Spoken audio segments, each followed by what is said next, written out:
on YouTube. They don't come, which is also okay. We'd like to be in person. Yeah, I agree. It's on.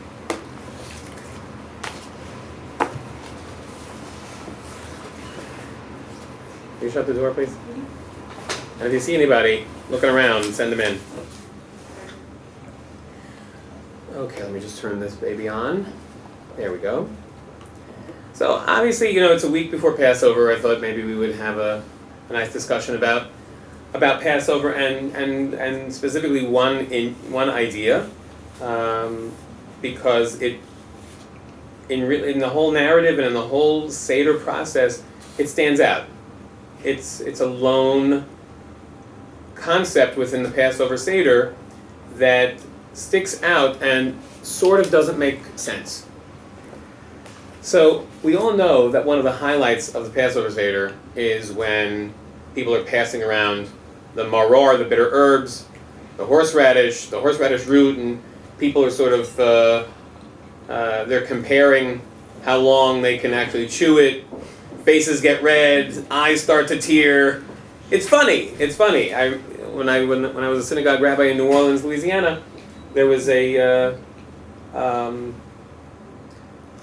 we had a guest over who thought he was invincible, and we had really fresh raw horseradish, and he wanted me to cut him a huge slice of it, and he just ate it, and it looked like his face was going to blow off, and my kids were hysterical. It was really, really funny, and as funny as that is, it's got to be a little bit deeper than just who can have more without having a drink of water. Would you mind? Could you just pull that door closed for me all the way? Because I tend to sometimes get loud and I don't want people to be disturbed. Thank you very much. So, it's puzzling. It's actually a law. It's a law, it's a Torah law, to eat bitter herbs on the night of the Seder, on Passover night. So it's a very strange concept. And so because it's written in the Torah, it has to be a lot more than just a little bit of a game of who can withstand the heat. Interestingly, in the Talmud, it says in 3 different places that in order to fulfill the mitzvah, and remember it's actually a mitzvah to eat bitter herbs on Seder night. In order to fulfill the mitzvah, you have to be able to taste the bitterness. So the Talmud says you're not allowed to soak it so that it loses its bitterness. You're not allowed to put too much charoset on it so that it's sweet. And you're not allowed to swallow it whole. You have to chew it. You have to taste the bitterness.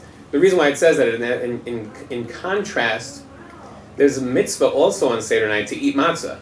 Right? We know this. That there's a specific mitzvah, commandment, on Seder night to eat matzah.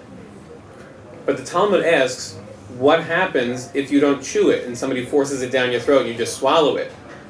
Have you still fulfilled your mitzvah? And according to Jewish law, the Talmud concludes that if the matzah is shoved down your throat and you never even tasted it, you still fulfill the mitzvah because it's been eaten, right? It's in your belly. So you'd think that perhaps you could do the same thing for the bitter herbs, because the mitzvah on the night is to eat it. And perhaps if it's been shoved down your throat, you've already eaten it like you've eaten matzah, but that's not the case. It's not the case. It differs from matzah because you must taste the bitterness. You have to feel the bitterness.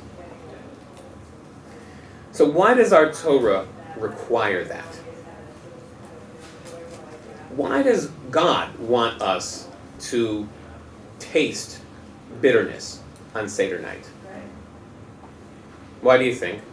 I mean, every time we have a mitzvah of eating, it's about having the best, having the tastiest. Here, the more the bitter, the better. So why would we be commanded to taste bitterness? And that's why this specific mitzvah stands out alone during Seder night. Why do you think? So we don't forget what happened, the miracle. Right. Well, what you're saying. We don't forget the bitterness that Exactly. our fellow Jews. Exactly. Right. And on the most basic level of understanding why we eat the bitter herbs is to remind us of the bitterness of slavery that we as a people were subjected to as Jews. The only problem with that conclusion is that the Seder is about being grateful for our freedom.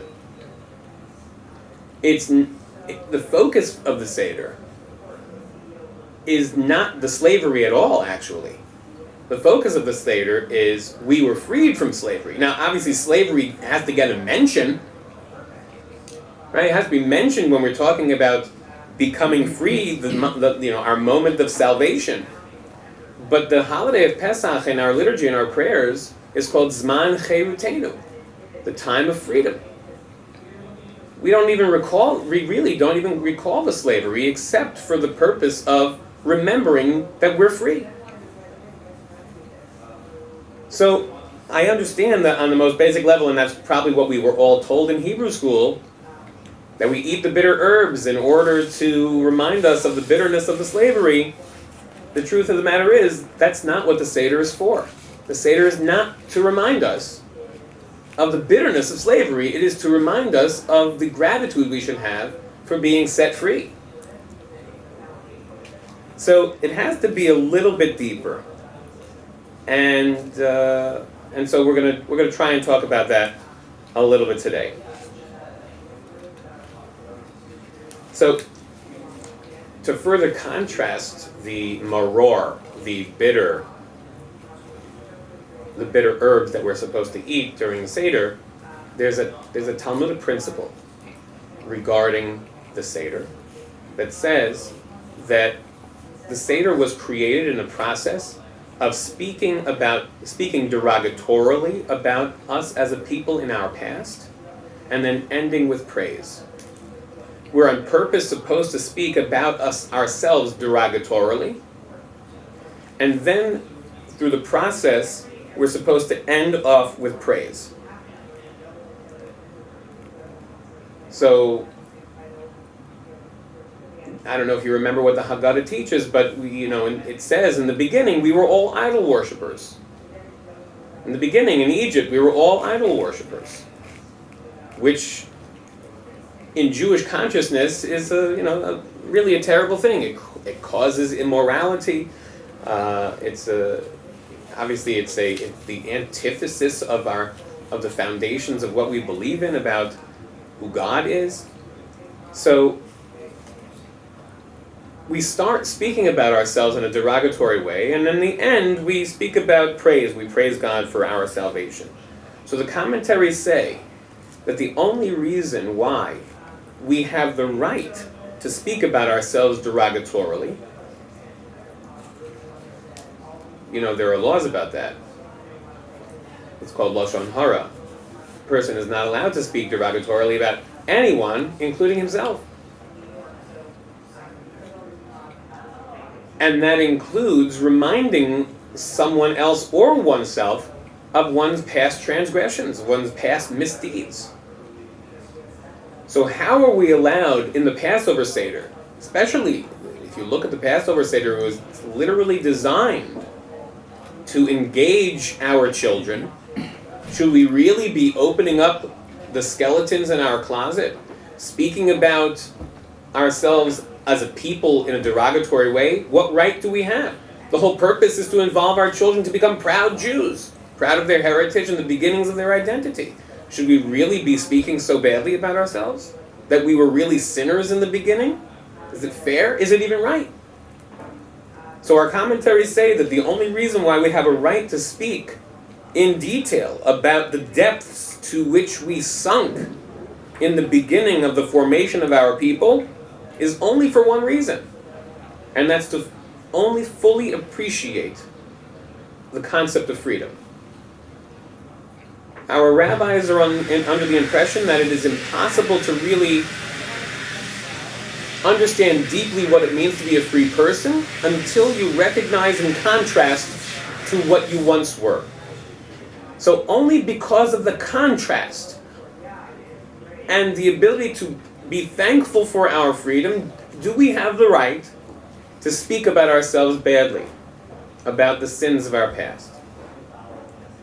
So if that's the case, then remembering our dark beginnings has actually no intrinsic value except for the ability to appreciate where we are now. So to remember those things is unnecessary.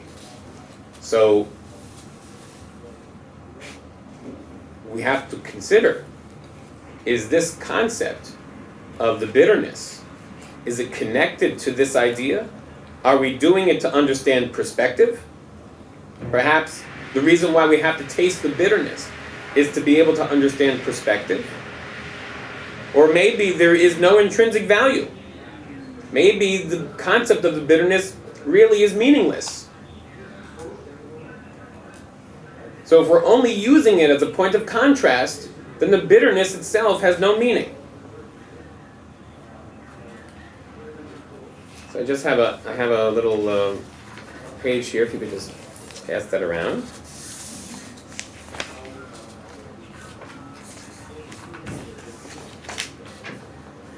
So this is from the Talmud. The tractate of Sukkah, which of course is not the tractate about Passover, but it teaches us a very interesting idea. So here's what it says. In the time to come, the Holy One, blessed be He, will bring the evil inclination, the Yetzer Hara, and slay it in the presence of the righteous and the wicked. To the righteous it will have the appearance of a towering hill, and to the wicked it will have the appearance of a hair thread. Both the former and the latter will weep. The righteous will weep, saying, "How were we ever able to overcome such a towering hill?" And the wicked will weep, saying, "How is it that we were unable to conquer this thread of hair?" So there are a few questions about this passage in the Talmud. The first question is, shouldn't righteous people be rejoicing about the downfall and the destruction of the evil inclination? Wouldn't you think that they would be happy? Yeah. You'd think that they would be happy. It doesn't look like they're happy, it looks like they're sad. They're mourning the destruction of the Yetzer Hara, the evil inclination. Why would they do such a thing? And the commentaries say you shouldn't believe that this passage is talking about tears of joy. It's not talking about tears of joy because the passage itself equates the tears of the righteous to the tears of wicked. So all the commentaries explain that they are both tears of mourning. So why would the righteous people be mourning the destruction of the evil inclination? Any ideas? Takes away their free will. Very good. Okay, so it takes away their free will. What does that really mean to us? The Talmud is teaching us a crucial principle of life. The crucial principle is you should never lose sight of the importance of the struggle itself. The importance of the struggle itself. All of us, we live in a culture where the number one expectation is that life should be easy. And it's not a joke, right? I mean, that's the way we think, that life should be easy. We assume that all of our challenges should just disappear, and I should just be allowed to go on with my life, easygoing, relaxed. Why, right? Why should, and we don't even imagine that a challenge should be insurmountable. Our conclusions always are, well, it will pass. It will pass. We're always expecting a happy ending for everyone. Well, according to our passage and our sages, what we're learning here is that righteous people have the opposite perspective. Righteous people have the opposite perspective. To them, without the Yetzer Hara, their lives become stress-free. Their lives become easy. What does it mean that their lives become easy? In the eyes of the righteous, an easy life is a reason to mourn, because the struggle itself is what creates meaning. The struggle itself is a means by which we learn to have a life of fulfillment. As it says in Pirkei Avot, Lefum Tzara Agra, according to the effort is the reward. We all feel much greater when we put in much more effort and we succeed. So, when the righteous see the downfall of the wicked, they cry because they understand the meaning behind the struggle. Let's look at quote number 2. Quote number 2 comes from Pirkei Avot. It's chapter 2, Mishnah number 4. One of the famous lines. Don't say, when I become free, I will learn, for perhaps you will not become free. As I said, we assume that when we're faced with a challenge or a struggle, that we should pause. We should pause our search for meaning. We should pause our personal growth in order to meet the challenge. What Pirkei Avot here is saying, what this Mishnah teaches us, is actually the exact opposite. Maybe you're not supposed to be free. Maybe you're not supposed to have it easy. And that's why a person's never allowed to say, when I have it easy, that's when I'll concentrate on the more important things in life.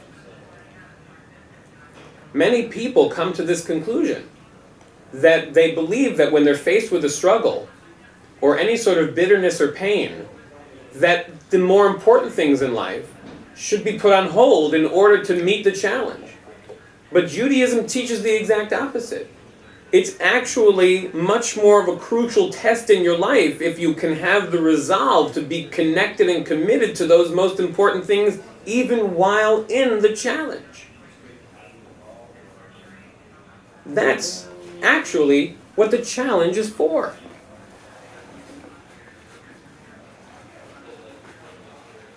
In order for us to grab the meaning.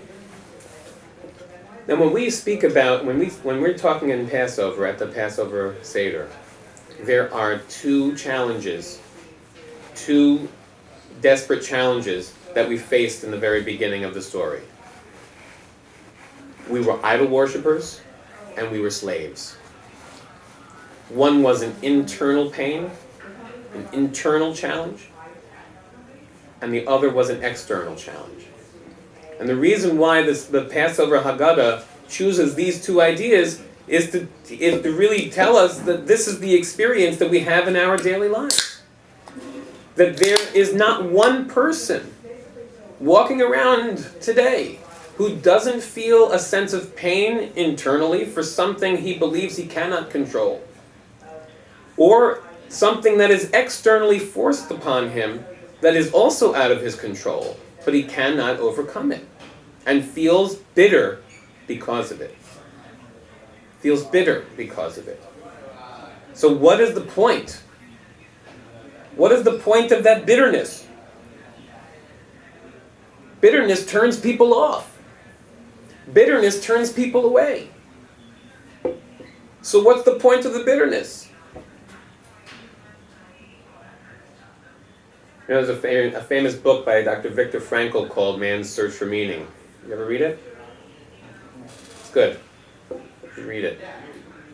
You should read it. One of the most important things that he writes in there, one of the most important points that he has there, is that a person should never expect that meaning and fulfillment is just going to drop in his lap. A person has to make that for himself. Has a person make that for himself? The only way a person can make that for himself is by challenging himself, facing a struggle, and succeeding through the struggle. But there are struggles in life that have solutions. There are struggles in life that have solutions. But there are also struggles in life that we're presented with that seem like they're just pure suffering. They don't make sense to us. The suffering seems to have no purpose. The suffering seems to be that there's no end in sight. So how do we deal with that? How do we understand that? So at this concept, Dr. Frankl, who also went through the Holocaust, he says the only solution in a struggle that seems to have no solution is to find the meaning within that suffering. Is to understand what you can learn from that bitterness.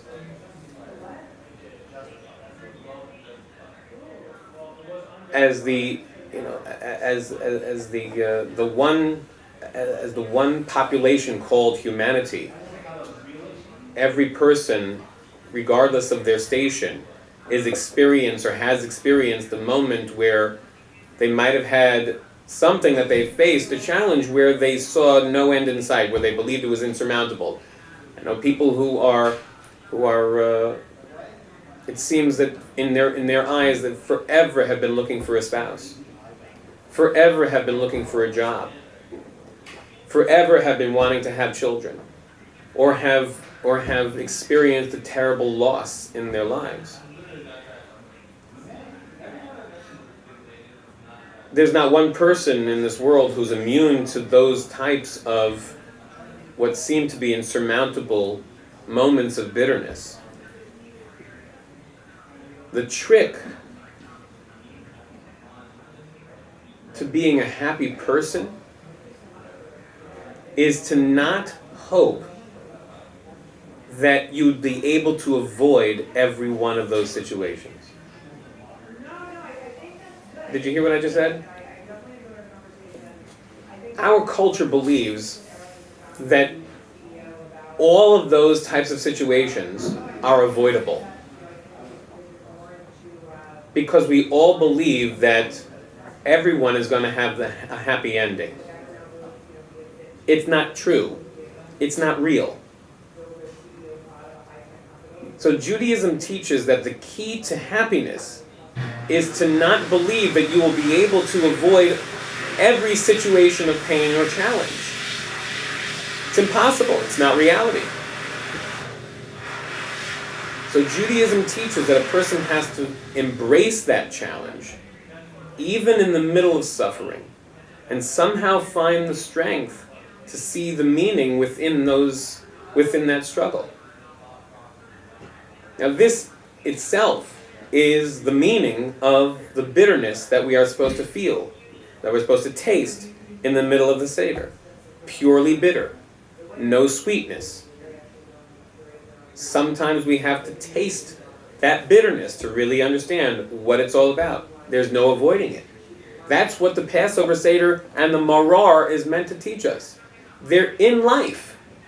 There is no avoiding the bitterness. You can't.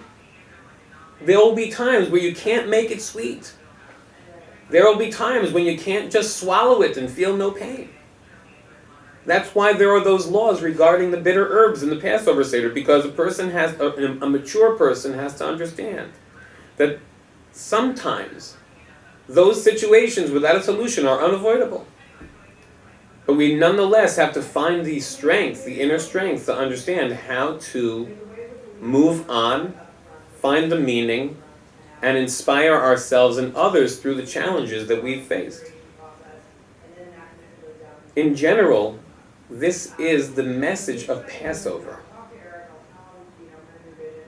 When we open up the Haggadah on Passover night, one of the first things that we say is, this year we are slaves. Next year may we be free. Right? What does that mean? We can walk outside and ask people if they're free. I would assume that most people would say, yeah, God bless America. So what are we proclaiming at the beginning of the Seder? Where are we slaves today?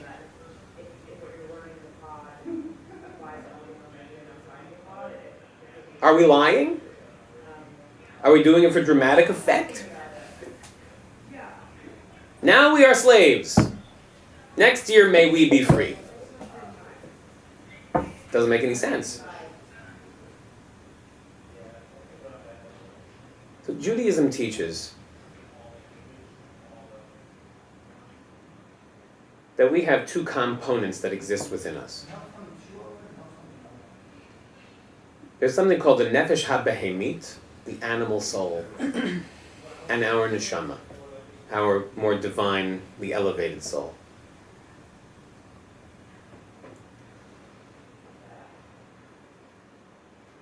When you think of an animal, what do you think of? When an animal bites another animal, do you think the animal considers what will be in 5 years, the ramifications of that bite? No, it doesn't. It does not consider those things. What do animals do? Survive. They survive. They react. We have that component in us too, where we just react.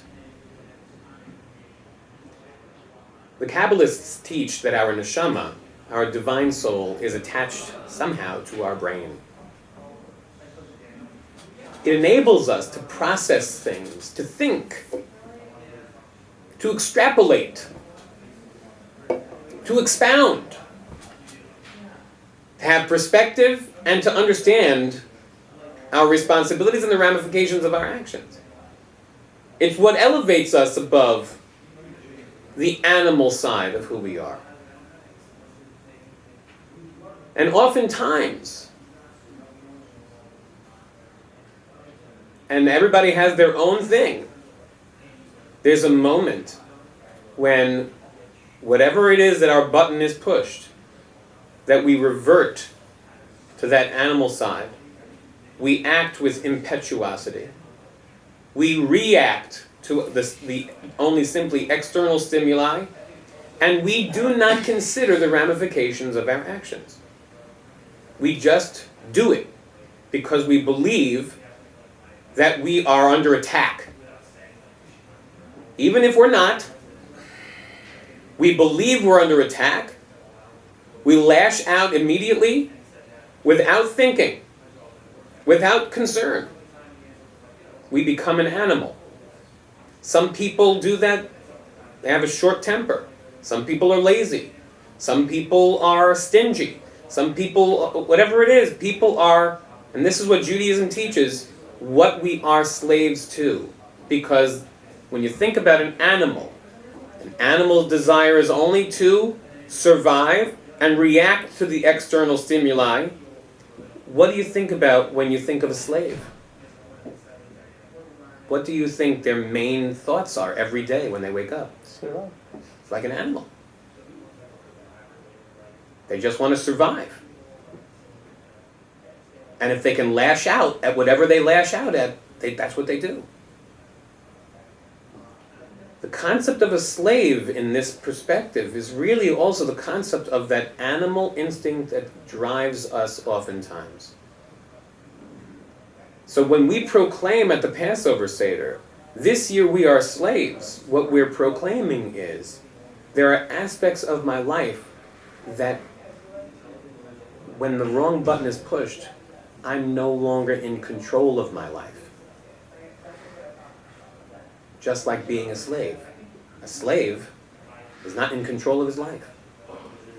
When an adult person, even a free person, acts with impetuosity and disregard, he also becomes a slave because he's no longer in control. So when we say this year we are free, we are slaves, next year may we be free. What the Passover Haggadah, what the Seder really is telling us at the very beginning is, if you're not ready to face this challenge, you got to start making a strategy.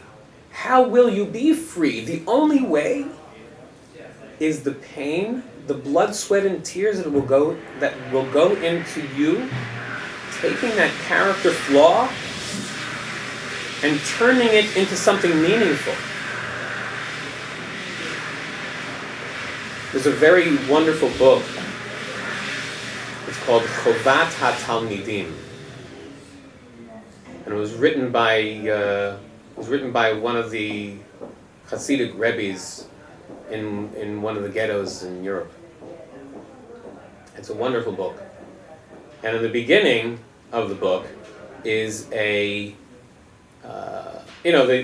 book itself talks about how to be a good student, but the beginning of the book, the entire preamble of the book, is a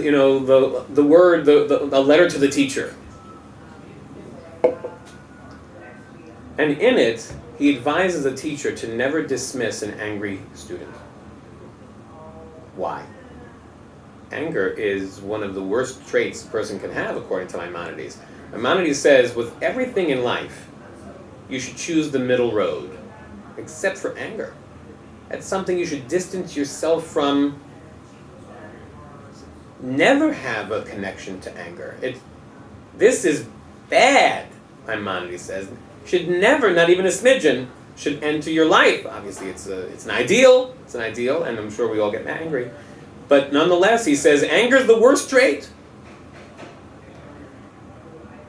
So in this book, it says that a teacher should never just disregard an angry person, but is destructive. Why shouldn't you disregard such a person?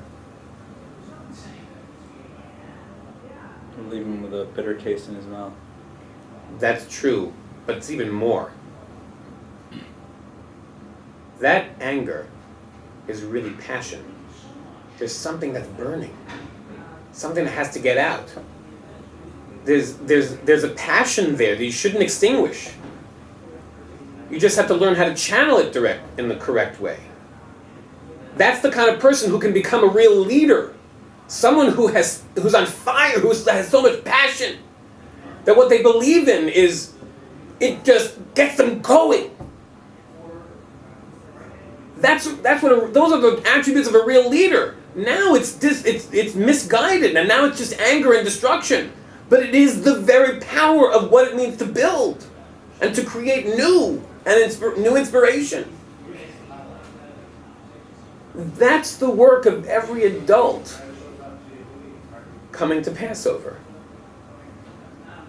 Every adult should come prepared on Passover with a strategy. How am I going to, at least one of those character flaws that we know is something that we're slaves to and that we become out of control with? How will I strategize so that next year I will be free? How am I going to find the meaning in that flaw? Because that flaw, that anger or laziness or stinginess or whatever it is, that flaw is the bitterness in you. That flaw is your essential challenge. That flaw is what gets in the way of your relationships and of your own happiness. That's your challenge. That's everyone's challenge.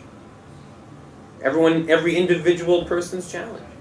So Passover is the moment where we have the opportunity, and our Talmud says that all of the holidays are auspicious moments for the concept of what the holiday speaks of. Passover is Zman Cheirutenu, the time of freedom. It's the most auspicious time to understand a strategy of how to get yourself away from those specific character flaws that are your greatest challenges, the source of the greatest bitterness in your life, the thing that you regret the most after it happens. What are you a slave to? Figure it out. And then figure a strategy out to make sure that you're no longer like that. Find the meaning. Just like the angry student. There's meaning in that anger. There's fulfillment in that anger. It's just directed in the wrong way. So that's the message of the bitter herbs of the Passover Seder. And that's why the bitter herbs, the concept of bitterness in our lives, the greatest challenges that we may face, even when they feel like they have no solution, really are the places where we have the greatest opportunity to find meaning and make the greatest difference in our lives and in the people that surround us. So with God's help, we'll be able to take this lesson, use Passover for all it's worth, because it's a very special, beautiful moment in the Jewish calendar, to reconnect with who we really are. And that there are moments when we are slaves and out of control of our own lives. And use the strength of the holiday and the strength of the lesson to grow and be better. And find the greatest opportunities for us to have life fulfillment. So that's what I have for today. And I hope that it was meaningful to you and enjoyable. Yeah. So if you have any questions, I'll be happy to take those. Would you just click that thing off? It's the slide to off.